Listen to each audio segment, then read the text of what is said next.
In this video, I'm going to go over the benefits of a dynamic warm-up, so don't go anywhere.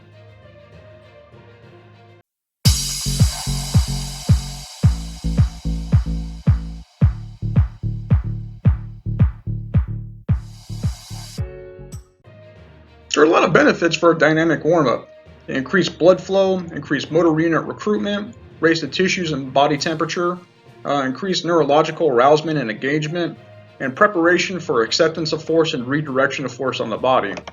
I'm basing these factors off a comprehensive review. I'll put the link in the description below.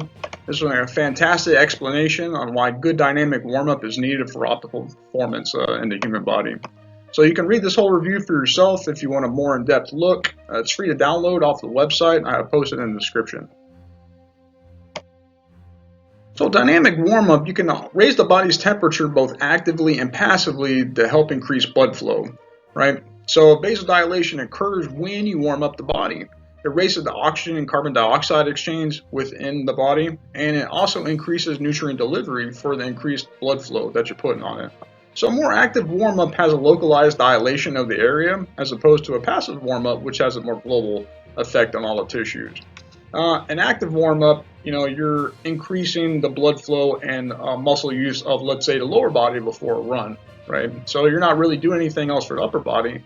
As for a passive warm-up that you're doing is if you end up having, let's say, a sauna or a hot bath or a shower right beforehand, or if you have some other warm clothing on, right? You're doing that on a global level for your entire body and not just a localized area that you're about to work out. So the benefits of a dynamic warm-up is you increase motor unit recruitment. Motor units are recruited leading up to your desired workload or effort, and it also increases the calcium sensitivity for more muscle contractions to occur between actin and myosin. So as you see in the picture, you see the guy doing the squat and the weights. There's not much weight on the top one, and as you go down, he increases the more weight.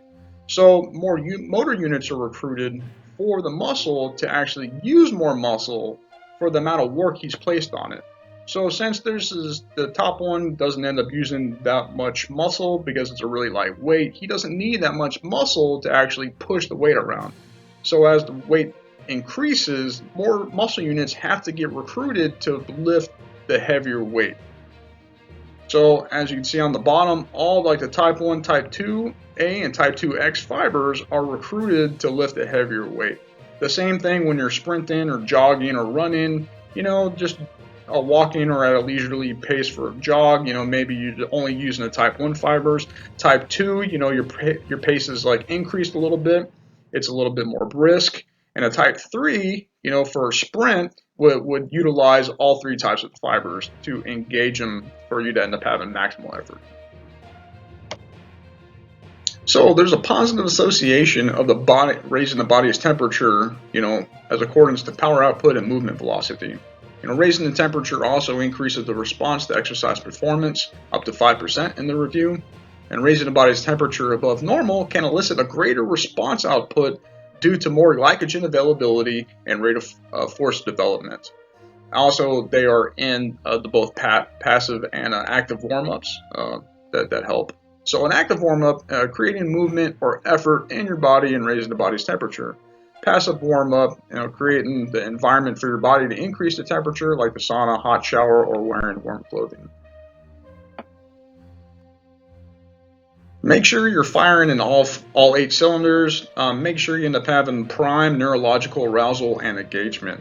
So post-activation potentiation improves performance and enhances central nervous system output to motor neurons by increasing electrical activity, and engages and keeps yourself on focus and narrows your attention. So as you can see on the slide, you can be under aroused and not have your muscles quite primed. You can be over aroused for end up creating more fatigue. So you want to find an optimal arousal somewhere in the middle. Accepting force and redirection of force. So loading the body appropriately for the movements you're about to place onto it. And while the body is loaded, the force is redirected toward a specific action or location, right? So your body gets accustomed and ready for the forces you're about to place on it. So much like if you were about to go for a sprint, you'd end up warming up For a light jog, maybe a little short sprint, maybe a little more engaged sprint, to get everything else, moving properly. You wouldn't just try to go right out the gate 100% right away. That can elicit a really good possibility of injury. So for example, prior to a run, sprint, or jump, you're about to perform some short runs, sprints, or jumps before your intended effort, right? Your maximal effort you're about to undertake. So the load of your body increases the chances of performing better for when it matters most. Some other helpful factors on a dynamic warm-up are increase in adenosine triphosphate or ATP turnover, increased phosphocreatine utilization, and increases anaerobic glycolysis. So an active and passive warm-up are more beneficial for your body than a traditional static stretching. Static stretching should be done, if any time, at the end of your workout in your routine. There's not much benefit to static stretching before your activity than there is from active or passive warming up ability. So thank you very much for watching. If you like this video, do me a favor and hit the like, and subscribe if you haven't done so already. If you have any questions about anything health, fitness, or physiology related, let me know in the comments below, and I'll do my best to help you. Thanks a lot. Appreciate it.